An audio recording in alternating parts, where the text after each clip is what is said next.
As you know, I got to go through each one of these and edit them and send them to you. This is Paschal High School where I graduated. Bob Reed was my creative writing teacher. He was, to me, the greatest creative writing teacher other than Woody Allen and the guy that wrote the book that Woody Allen read. And I got to look that up later. There's some good creative writing teachers. Stephen King's a good one. He's got On Craft Writing. It's called On Craft, or it's called On the Craft. Yeah. On Writing. Yeah. On Writing the Craft is what he calls it. Like a warlock. That's R.L. Paschal High School. See if I can. That's where a guy named Taylor Sheridan. He is the writer of Hell or High Water. He's also the writer of Sicario, Benicio del Toro. I met him at the Actors Studio. I got to talk to him about script writing. Well, I actually got to talk to him about acting.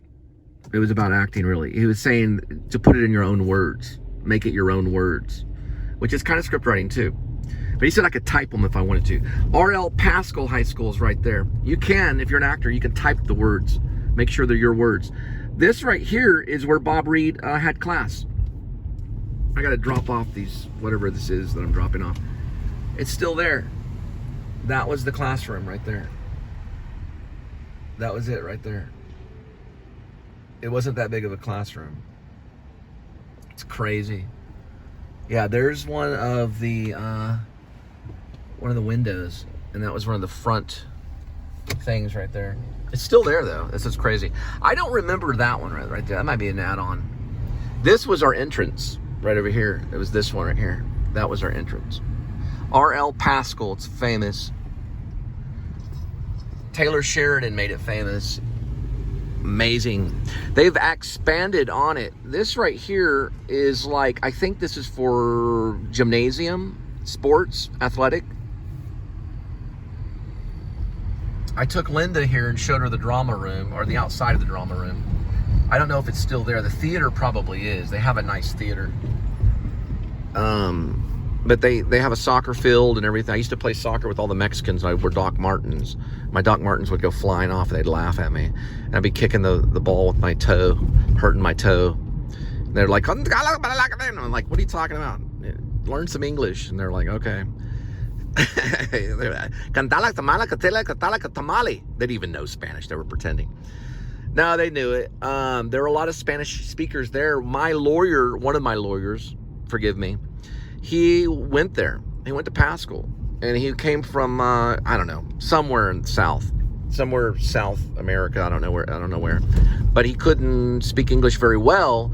When he got to Paschal, they told him he'd have trouble with English for the rest of his life. And by the time he got out of high school, he was speaking English perfectly, and then passed his bar. So he learned English over time. He came here and became a citizen. And then when I met him, his name is Francisco. He does immigration. I don't know if he does just immigration. When I met him, the first thing I told him about was Marlon Brando. That's the only thing I could think of telling him. I was in a JPS detention center. Well, it wasn't a detention center. It was a rehabilitation, I don't know what you call it, rehabilitation, stabilization ward. And then he was there, and I told him about Ireland, about Marlon Brando talking about Ireland or something. And I don't remember. I said it perfectly, though, how I said it. I was like, oh, I know what I said. I told him about my history. I said, I come from a long line of Irish. I was telling him I was a crazy poet, and secretly underneath, I come from a long line of Irish people. And I mentioned Marlon Brando. And then I said, I'm an actor. I guess maybe I hinted that I was a writer too, maybe. And I don't remember what else I said. Probably it was kind of crazy. I don't know. But I would tell him, everybody that went to trial on my behalf, I would tell him about them. You know, character kind of. You have to do that with your lawyer. Like their character. I'm going to love this right here. He picked me up one time downtown. He was listening to the Rolling Stones, Sympathy for the Devil. He had an SUV back when SUVs weren't even that popular. But he picked me up one time and took me like down the block and seeing how I was doing because I was free. But you know, it took time, you know, because I had to say, look, this guy's going to say this, and I'm going to tell you about what they've done to me and things like that. So I don't know if he questioned them. I don't remember the trial that well, but I don't know if he questioned them.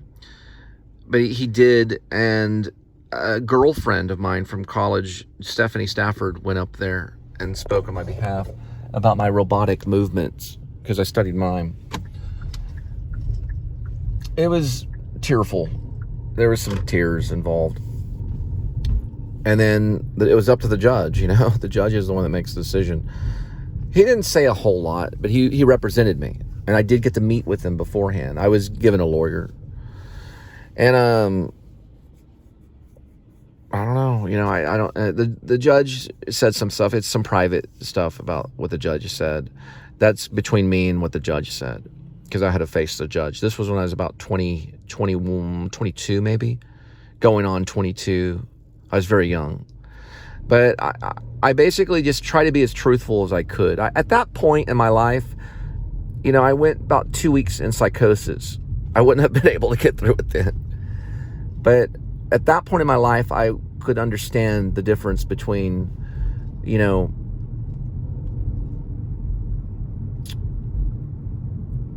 between Paradise Lost, the book by Milton that I got lost in, and reality. At that point, I had let go of Paradise Lost. I kind of did the same thing with Pilgrim's Progress, but I like to have Pilgrim's Progress in my mind. And I had Paradise Lost stuck in my head. And I think Elizabeth had come to my dorm. She didn't go on trial for me. I don't think so. She might have. I don't remember Elizabeth being there. I'm going to see if I can get through here. I don't know if I can. Yeah. And so I don't know if Elizabeth did or not. There were a few character witnesses. My RA did speak badly against me. So my RA told everybody that I bit him, because I bit him. He tried to break my keys, and he bent the keys because I was headed to Chicago. And so I said, listen, I said these words: get out of my car, I'm going to hurt you. Because he was in my car. He got, I don't know how he got the window down. Ooh, black cat, got to turn. That's a bad sign. I'm going to walk it. I can't walk it. Okay. Let's see if I can go another way. I'm superstitious. Oh. I need to go through the gate code anyway. I heard him say that. Anyway, listen. The RA went up there and spoke badly about me. He bit me. And I did. But he was also in my car. He got in, he opened this door right here and got in and tried to grab the keys and was grabbing the keys, and we were struggling for the keys. I said, I'll hurt you. That's what I told him. I will hurt you. Because he started trying to break the keys. So, I bit him. It was pretty hard. And then he let go of the keys. He was an RA. I could have been driving to go see April, probably in his mind, because April was my sweetheart at the time. Who knows where I was going. I ended up in Missouri. And when I got back is when I had to face trial, because my dad had gotten a warrant to have me basically, you know, go to the rehab. You know, it happens to drunk people too. They have to get clean. It happened to Robert Downey Jr. Robert Downey Jr. was ordered by the court to become clean. It can happen to drunks that get busted on the road. They can be ordered to be clean. But they wanted to make sure I was clean. You know, that was kind of what the trial was about. I don't know if Francisco understood everything, but he sat by my side. He defended me jealously, because not a judge, but a lawyer has to defend his client jealously, just like God jealously loves you. The lawyer, the defendant, has to jealously defend you, like you defend your own child. I think he did that. He was very serious, very astute, but he was also, I don't know where he's from. I really don't know. I would guess somewhere south of the border. That's all I would say. But I don't know. Maybe Mexico. I don't really know. It went by so quick. I was released, and I was surprised that I was. There's a dog right there. I was surprised. And Stephanie was probably one of the reasons why. She went up there and just explained what happened to me. I was acting like a robot. Meaning I was talking kind of like a robot or whatever that means. Zuckerberg. Yeah. Not exactly like Zuckerberg. It was a little worse. And they released me. It was a long time ago. It was like I was 22. After time, I got plenty of sleep and rest, and I became kind of legit. I know I talk a lot, but Thomas Wolfe talked a lot. A lot of people talk a lot for different reasons. I'm trying to think if this was an ID one, because I need to get there. I'm trying to think if it's food. These are hard. I'm gonna have to call him. I'll talk to you about it later. But anyway, the judge, I say he did something special. Everybody there was special, and we all, in our special way, gave. My dad went on trial. My mom went on trial. Stephanie Stafford went on trial for me. The RA went on trial. People were called to the courtroom for this trial to go on. And I had been about 2 weeks, maybe. Stephanie would come see me. I told her to move on. I told Stephanie, I said, listen, just move on. That's what I told her. She'd given me a book on Bergman, Ingmar Bergman. She was of the church.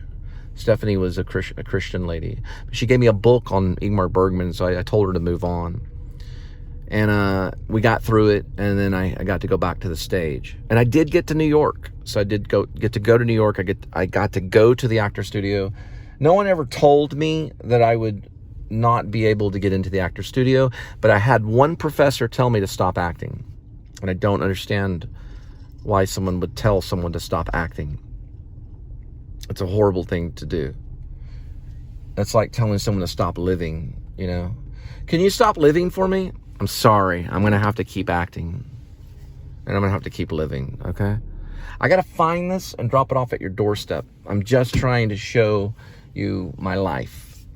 I'm trying to show you the things that I've been through. I'm trying to be honest. Even if it's a delusion, I'll try to be honest with the delusion with you so that we can understand this together. This could be good for psychological majors. This could be good for theater. It could be good for the actor studio. It could be good for anybody. It could be good for the church. It could be good for people. It can be good. It can be a good thing. Not a great thing, but a good thing. There's a difference between the two. I learned that from Margaret.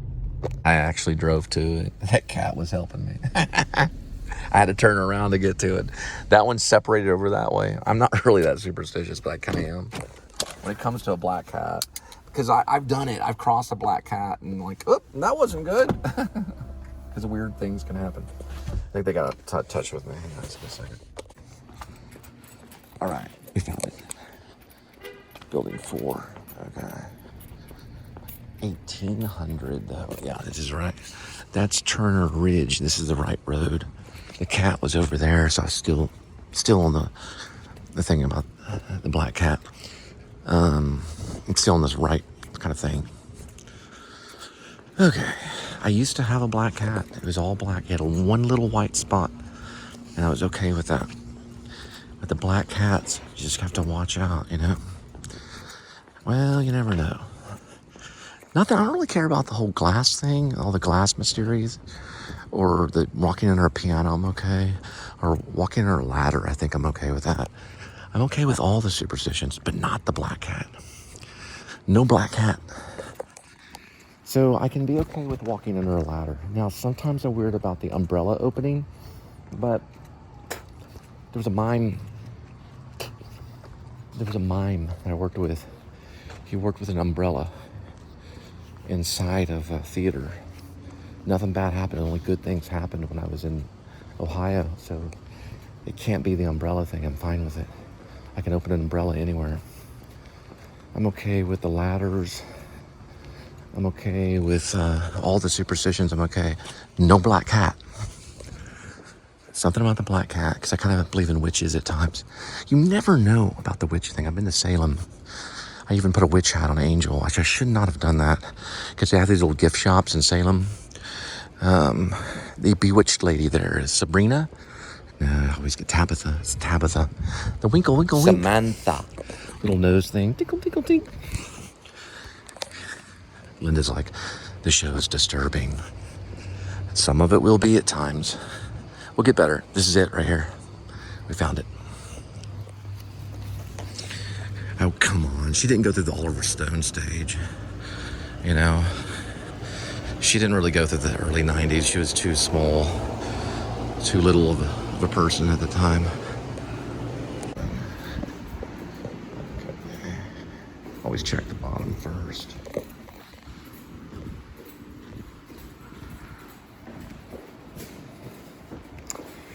Nope, this is all storage. I'll have to take a gander. I played a gander once in Charlotte's Web. Oh, this is crap. What is this? Oh, this is ID check. This is wine. Okay.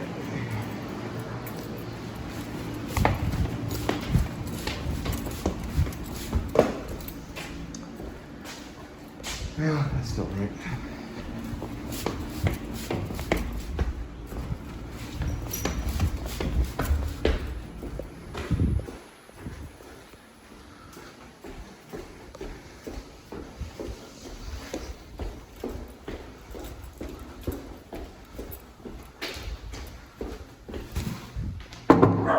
All right, we're good. Okay, there's a wine drop. But anyway, I was just saying about Francisco, he really helped. Always talk to your lawyer. Always tell him the character of the person that's testifying against you. Be specific on the things that they've done. If they've given you drugs, tell your lawyer they gave you drugs. Tell them the behavior of that person, okay? The Men2 movement is about defending yourself. Not only against the law, it's not about the law, but it's about you being confident in Christ. I have to go. It's about you being confident in the Lord. So the Men2 movement is not Fight Club. You tell everybody about the Men2 movement, everybody that you know. I'm gonna have to access this channel and learn about the Men2 movement. Hey, listen, I don't have to sit there and say it's not about being a man, because you know that you're a man if you're a man. You don't have to confirm that. You don't have to struggle with that. Hey, John Merrick was the Elephant Man. Women would scream when he would enter the room, but he was a man. You're a gifted man. You're a beautiful, gifted man that needs help at this moment. That's probably why you're watching my show. I don't do a lot of Men2 stuff, but every once in a while I'll do this. That means Men2. Means you are ready. Pray, read the Bible, know that you're forgiven. Know that the person that's judging you is evil and wrong. I mean, very evil. You will not be judged in this life. You will truly be judged in the next life. You're a beautiful creation, and just know that the one and only is, there's a guy with dogs there. It's smelling my cats, yeah. I got cats, yeah. Beware of the dogs. It says so in the New Testament. The dogmatic are what they're called. They're called the dogmatic. If you're Men2, you're pro-life. If you are an abortionist, stay away from me. Ideally, stay 20 feet away from me. That's how far I keep the murderers at times, so that my men can spot you and overwatch. Because there's nothing more evil in this world than abortion. It's the most evil thing on this planet, to kill a child, an unborn child. There's nothing more evil. And the person that's done that will suffer 1,000 deaths. Okay? Men2. All right, that would be it for tonight. Now we're going back to Edmund the cat. Edmund Tuxedo Cassavetes. I'm about to sneeze. I'm gonna get it on camera. There goes a demon. Anyway, the black cat was over that way. Not that I really care. I mean, I used to have a black cat, but still, you never know if that cat's going to run under your wheels or whatever, those black cats. But anyway, yeah, the most evil thing on this planet is someone that aborts a child. It's pure evil. Hey, listen, if they fake Biden's campaign, if they fake it again, because it's fake, we have a fake president, and he tries to run again, okay? The Men2Movement do not support abortionists. The Men2Movement tell everyone about the Men2Movement. They care about children. The most important thing in the Men2Movement is God and his children. Okay? They're about almost equal. God first, and then, of course, the children. So the woman is very important. Okay? She's second. God is first. The woman is second. And then the children. But you have to educate the woman and tell her that the child that's inside of her belly is beautiful and is alive and well and will live on to create a generation. You need to use the word generation, because one child can create a whole generation of people. It's a whole planet of people. So when you wipe out a child, an unborn child, you're killing a whole generation of people. Today, the number one person that gets an abortion is a single black female, because they're not educated correctly about children and about unborn children. Let them live. The Men2Movement want women to understand that children need to breathe. They need to breathe and they need to live, not to be smothered or vacuumed up by a machine, which is evil. Many movies have been made about it. They're slaughtered every day. It's an invisible Holocaust. Okay, I studied the same thing that Marceau studied to survive a Holocaust. We are trying to survive an invisible Holocaust that's killing many, and they're good and they're bad on both sides. There are good people that have studied with Marceau, and there are bad people that have studied with Marceau. And the good ones are pro-life because they love life. Because they love life. They don't murder of any type. Right? If we had that frame of mind a long time ago, we wouldn't even have a Holocaust, because we're all one people. We don't want to murder any type of person in any nation. Jesus Christ represents all nations. Amen. Have a good night. Let's go see Edmund, the cat. So we know that Biden lost, and we know that Trump is a little overboard. Let's look at the new Liberty Party. Let's look at what it wants. It wants to reform the police murdering people. We want the police to stop going to war with the people. We want to disarm many police that are intending to kill people with their weapons, whether it be their knee on someone's back or a bullet, a bullet through their body, okay? Which could have easily happened to George Floyd, but he was suffocated to death. We want police reform. Now, we want the American people to be re-educated about abortion, to know that pro-life is what life is about, and that babies are beautiful. Even unborn babies are beautiful. We want to be able to let people have a freedom of thought and freedom of speech. We want to arm the citizens to the gill. Even they can buy bazookas and HK MP7s with silencers. Fully automatic. No holds barred. We want people to be able to protect themselves and the Constitution. We want the right to form a militia. And we want men to be respected as Christian men or whatever they represent. Okay? To have the freedom of religion. We want Facebook to flourish. We want Google to flourish. We want Amazon to calm down. Do you see what I'm saying? But we want to be able to communicate and flourish. We want to respect women and educate them that pro-life is a better way to go. That's what we're going to start with. Stop murder.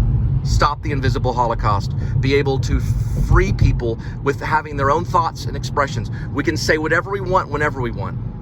We want to remove Biden from office. We want to tell Trump to calm down, and we want the new Liberty Party to be free and active within the government. I'm Cole Spivey. I approve of this message.